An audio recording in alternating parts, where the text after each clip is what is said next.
At least 10 people have been killed and more than 200 injured in 4 separate bomb blasts in the town of Sakira, 170 kilometres southwest of the capital Dhaka. The first 2 blasts happened at a circus, the second 2 in a cinema. The town was crowded for a Hindu festival. Senior police suspect the devices were time bombs. In Afghanistan, there have been 2 explosions in Kabul. One happened outside a Defence Ministry apartment block not far from the heavily fortified US Embassy compound. Reports say several people were slightly injured by a flying glass. The other blast went off near the airport. Earlier this month, the car bomb killed 26 people in the capital.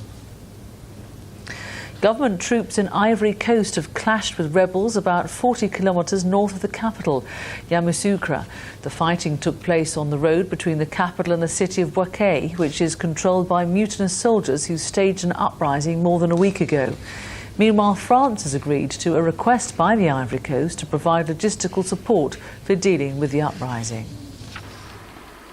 This is the unofficial evacuation of Bouaké. Hundreds of local people that French troops had to leave behind during their rescue operation are now struggling to find their own way out of a city at war. French troops secured main routes out of Ivory Coast's second city for 24 hours, helping more than 2,000 people leave. They took out all foreigners who wanted to go and as many Ivorians as they could, but there are thousands who want to leave who are left behind. Soldiers who staged an uprising 10 days ago are still in full control. They've beaten off government counterattacks and they're in charge here. And they're stopping people from leaving to escape the heavy fighting, which is inevitable now. The French are free to go. We're here for the security of our brothers, who we say must stay here. We command it. These people are leaving their homes because they know however bad the past 10 days have been, the next will be much worse. Their home city has been declared a war zone by their government, who are now gathering international support for a counterattack to retake the second city. Bouaké has been relatively quiet since the French operation. It's the lull before the storm. Paul Welsh, BBC News, Ivory Coast. Thousands of Palestinians have taken to the streets in Gaza to mark the 2nd anniversary of their uprising against Israel. Palestinian witnesses said Israeli forces shot dead 1 boy and wounded at least 6 others in clashes with stone throwers at the edge of the rallies. The Palestinian leader Yasser Arafat broke days of silence to speak by telephone from his besieged headquarters in the West Bank town of Ramallah. 2 years of uprising and determined to continue. That was the message delivered to those who came to mark the anniversary. Yasser Arafat telephoned the crowd from his besieged compound. "Nothing can break us," he said, his speech broadcast through loudspeakers. "We will have a state with Jerusalem as its capital." School children and political factions marched. The militias promised to step up their attacks. And Islamic groups were out in full force. They've grown in strength in this intifada. We are here to prove that only by resistance, intifada in all its forms and Palestinian unity can we face the Israeli enemy. But for many Palestinians, it's the powerlessness of their leader that shows the true status of the armed uprising. They defend him as their symbol of nationalism, but criticize his leadership. There's been no clear strategy, they say. Armed action has brought a crushing Israeli military response, not statehood. Avoiding army patrols to get on with normal life. That's the focus now of people in big West Bank towns like Ramallah. Israeli occupation is back and deepening. Israel's right-wing government favors military action over political talks. Hamas threatens more suicide bombings. Desperation has led to a few spontaneous protests here, raising hopes of a civil disobedience campaign. But to many, both Palestinian and Israeli, it looks as if the rejectionists are taking over on both sides. Barbara Plett, BBC News, Jerusalem. Finance ministers meeting in Washington for the annual gathering of the International Monetary Fund have approved the creation of a national bankruptcy procedure for indebted countries. The aim is to prevent a repeat of the chaotic debt default which took place 9 months ago in Argentina. The head of the IMF, Gerd Koehler, said it would fill a gap in the global financial system. Meanwhile, there's been tight security around a series of anti-globalisation protests in Washington. Demonstrators have been holding rallies against the policies of the IMF and the World Bank. Police were out in force, but there's been no repeat of Friday's disturbances when 649 protesters were arrested. Researchers in the United States claim they found a way for people to grow their own new teeth in the laboratory. Scientists are hailing it as an important breakthrough in bioengineering. Whether it be decay or just old age, once an adult loses a tooth, it's gone forever. But if this group of researchers from Boston have their way, the days of dentures, bridges and crowns could be numbered. I've had clinicians and I've heard from other people, just patients, wondering when are you ever going to produce a natural replacement for my teeth? In the future, it might be possible for people to have real teeth as replacements for teeth that have been lost. It comes from a discarded jawbone and provides cells that are applied to a tooth-shaped form. It's then implanted in a rat to give it a blood supply, and within weeks, a small recognizable tooth crown has emerged. So here was the Eureka Day, when we actually had this really thick layer of enamel. Studies in the United States showed that adults over the age of 50 have lost an average of 12 teeth, including their 4 wisdom teeth. Researchers are confident that within 5 years they will have developed techniques to grow teeth of a specific size and shape, and within 10 years it will be possible to regenerate human teeth. Carmen Roberts, BBC News. Well, you are watching BBC News. A reminder now of the headlines. Still defiant, Iraq has declared its opposition to any new UN resolution drafted by America. Hundreds of people have been prevented from fleeing the city of Bouaké as fighting in the Ivory Coast continues. And coming up a little later on in the programme, a major embarrassment. The former British Prime Minister, who says his affair was the most shameful event of his life. First, around 16 people have been killed in a stampede after a political rally in India. It happened at Lucknow train station when hundreds of thousands of people tried to crowd onto trains to get home. The rally by the Bahujan Samaj Party, which represents the poorest section of people in the state of Uttar Pradesh, was organised as a protest against allegedly disparaging comments about a local politician who's seen as a hero in the area. Thousands literally climb over each other trying to get on a train. This deadly stampede was a tragic accident. One man fell down, a few others fell over him, and panic spread. Here, the litter of shoes left by people too scared to risk bending to pick them up for fear of being mowed down. The tragedy took a terrible twist when several people clambering on top of trains were electrocuted.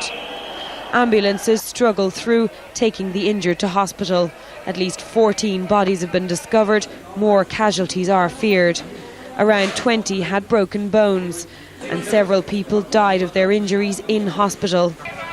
An uneasy calm has finally returned here, but thousands were left waiting on the platforms for trains. These are India's poorest. Many came to the rally for a small fee, a tradition in politics here to draw large crowds. For some, it's cost them their lives. Gillian Nichali, BBC News. The Sri Lankan government and Tamil Tiger rebels have exchanged prisoners of war, a move which both sides say shows how far the peace process has come. At a ceremony in the northern town of Omantai, 6 Sri Lankan soldiers and a Navy captain were exchanged for 11 Tamil Tigers. Relatives of the rebels said they've been looking forward to their release for years. The exchange is the latest in a series of confidence-building measures since the two sides signed a ceasefire in February. Polling stations open on Sunday in the first presidential elections to be held in Serbia since the fall of Slobodan Milosevic almost exactly 2 years ago. Mr. Milosevic, who's currently being tried for war crimes, has told his supporters to vote for the ultra-nationalist candidate. Polls suggest that the contest could be a straight race between just 2 out of the 11 candidates. It'll go to a second round of voting in 2 weeks' time if neither achieves an outright majority. The final rally of the current president of Yugoslavia, Vojislav Koštunica, will be out of a job when the federation is disbanded in the coming months. So he's set his sights on becoming the president of Yugoslavia's dominant republic, Serbia. It was already clear when he submitted his candidacy that Mr. Koštunica has firm support here. He is the joint leading candidate, campaigning on a moderate nationalist ticket. He believes Serbia is in danger of selling out to the West. And this man is one of those Mr. Koštunica believes is doing the selling. Miroljub Labus is the other main contender in this election. An economist, he says Serbia must transform its economy and do all it can to join the European Union. Not all agree with him. Those economic reforms pushed through so far by the Serbian government have seen many lose their jobs. This moment, Mr. Koštunica has is a couple of percent ahead according to most of the opinion polls, and it's likely to happen that he will win the elections. The ultra-nationalist leader Vojislav Šešelj at his final rally. Supported by Slobodan Milosevic from his prison cell, Mr. Šešelj is expected to come third in this poll. Radical nationalism is no longer the vote winner it once was. For most, the state of the economy is the deciding factor in these elections. It's unlikely any candidate will get the required 50% of votes to win in the first round. Expect a second round runoff in 2 weeks' time. Matthew Price, BBC News, Belgrade. It's been revealed that the former British Prime Minister, John Major, had an affair with another leading member of his party during the 1980s. Details have been published in the Times newspaper in London. The 4-year relationship with former Government Minister Edwina Currie ended before Mr Major became Prime Minister. He's described the affair as the most shameful event of his life. The mid-1980s, the height of Conservative power, and 2 social security ministers with a secret that could have changed history. They'd been lovers for 2 years when these pictures were taken. The affair started in 1984 and ended 4 years later when John Major was promoted to the cabinet. He was a rising star, she was a celebrity, outspoken, controversial. She lost her job for saying most eggs were infected with salmonella, but before that had told pensioners to stop whinging about heating bills and wear woolly hats instead. If everyone had known their secret, this probably wouldn't have happened. John Major became Tory leader and Prime Minister in 1990 and then won an election 2 years later. He couldn't have done all that if he'd had to resign years earlier. And what about this? And the Conservative Party will lead the country back to those basics right across the board. The Back to Basics speech was spun by Mr Major's closest aides as a return to Victorian values. After that, adulterous ministers misbehaving were hounded out of office. He was lucky that it didn't come out while he was in the cabinet, but I think he was even luckier it didn't come out when he was Prime Minister and after the Back to Basics speech. Mr Major was vulnerable enough with a small majority, accusations of sleaze and deep splits over Europe. Imagine what it must have been like to be John Major. Every day he was in there, he knew he was sitting on a powder keg of a secret that could suddenly explode and blow him out of office. No wonder he often seemed beleaguered and vulnerable.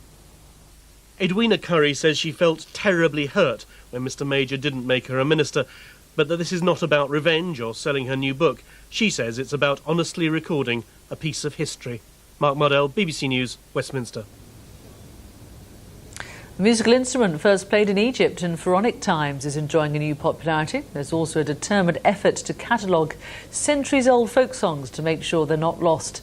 Our Middle East correspondent Paul Wood went to the Nile Delta to meet one Egyptian working to preserve his country's musical heritage.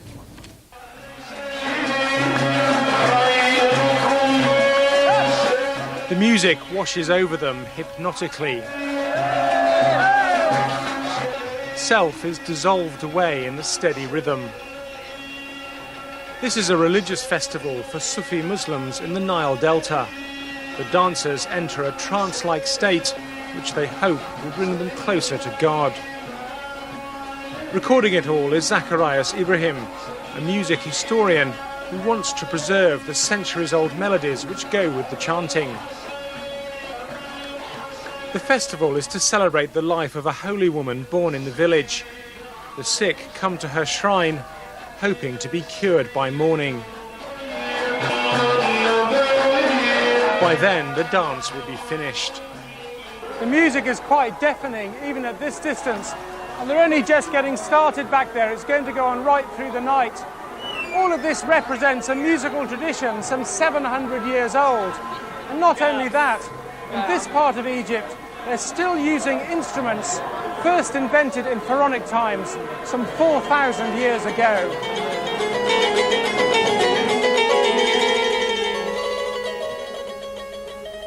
This is the Sim Samaya, It's found from Iraq to Sudan, but the Egyptians say they invented it. Drawings of the Simsimea have been unearthed from the pyramids. The music historian Zacharias Ibrahim is helping this band to use it properly today.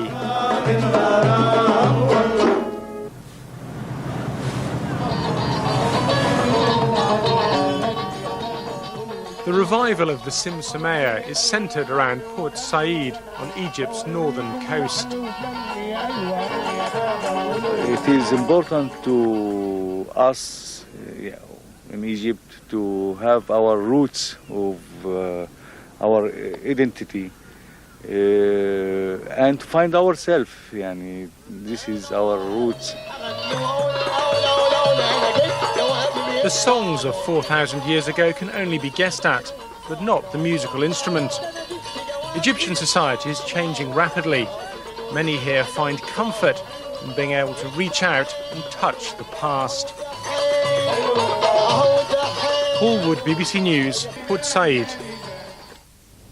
And the main news this hour. Iraq has said it won't accept tough new conditions contained in a draft United Nations resolution put forward by the United States and Britain. If passed, it would force Saddam Hussein to fully declare any stocks of nuclear, chemical and biological weapons within 30 days or face military action. In Britain, police say at least 150,000 people have marched through London for a rally against military action in Iraq, but organisers claim the final figure was much higher, up to 400,000. You've been watching BBC News with me, Susan Osman.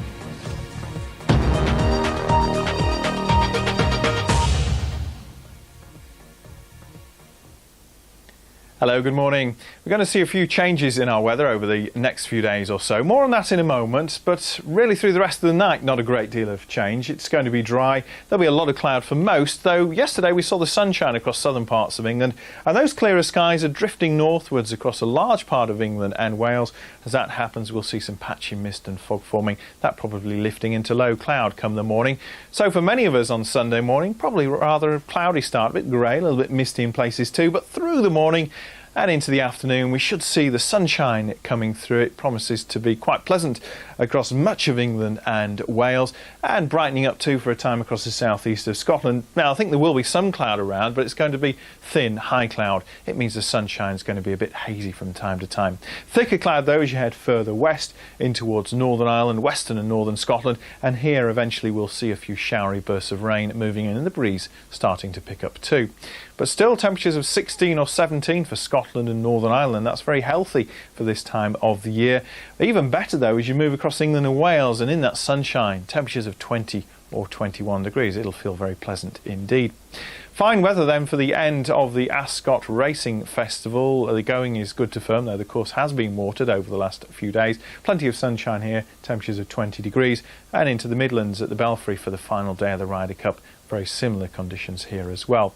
We are going to see some changes though, especially during next week. The high pressure that's been with us for a long time now is easing away towards the east. It's allowing these weather fronts to stumble their way across the UK from off the Atlantic. As those weather fronts move eastwards, they're becoming very much weaker, so there'll be very little rain across many eastern areas of the UK. Now, as our high pressure leaves our shores, it moves into central parts of Europe. So here over the next few days, we're going to find a lot of sunshine. As you head further south in towards the Adriatic through the Aegean and the Black Sea, there'll be a few showers, certainly more cloud and the possibility of the odd rumble of thunder. But through much of the Iberian Peninsula, it looks very pleasant indeed. Probably the best place to be, the Canaries. Usually at this time of the year, the temperature's around 22 degrees, but it looks very warm over the coming few days, temperatures of 26 or 27. Not quite as warm as that for us, but we're doing pretty well through the early part of the week. We pick up these southerly winds, that's drawing in the warmth from the near continent, and in any sunshine it should feel very pleasant indeed.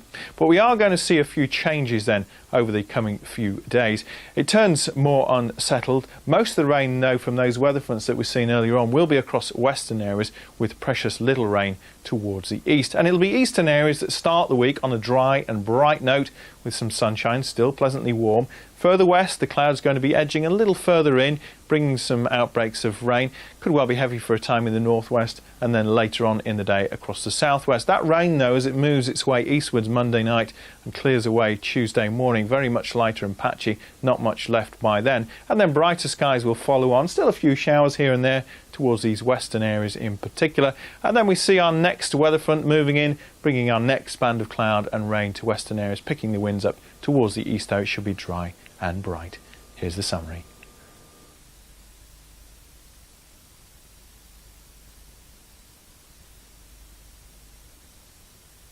Put yourself in the picture with the latest reviews from me, Tom Brooke, direct from New York. Talking Movies, next on BBC News 24.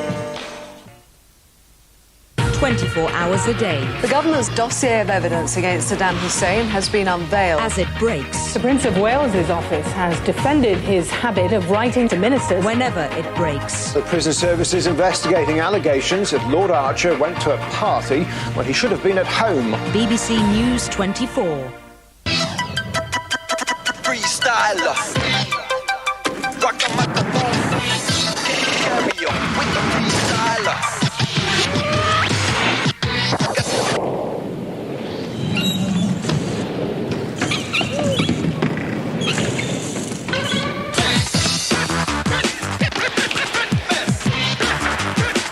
People will do anything for BBC Children in Need, no matter who they are. To find out how you can get involved, call 0845 607 3333 for your free supporter pack.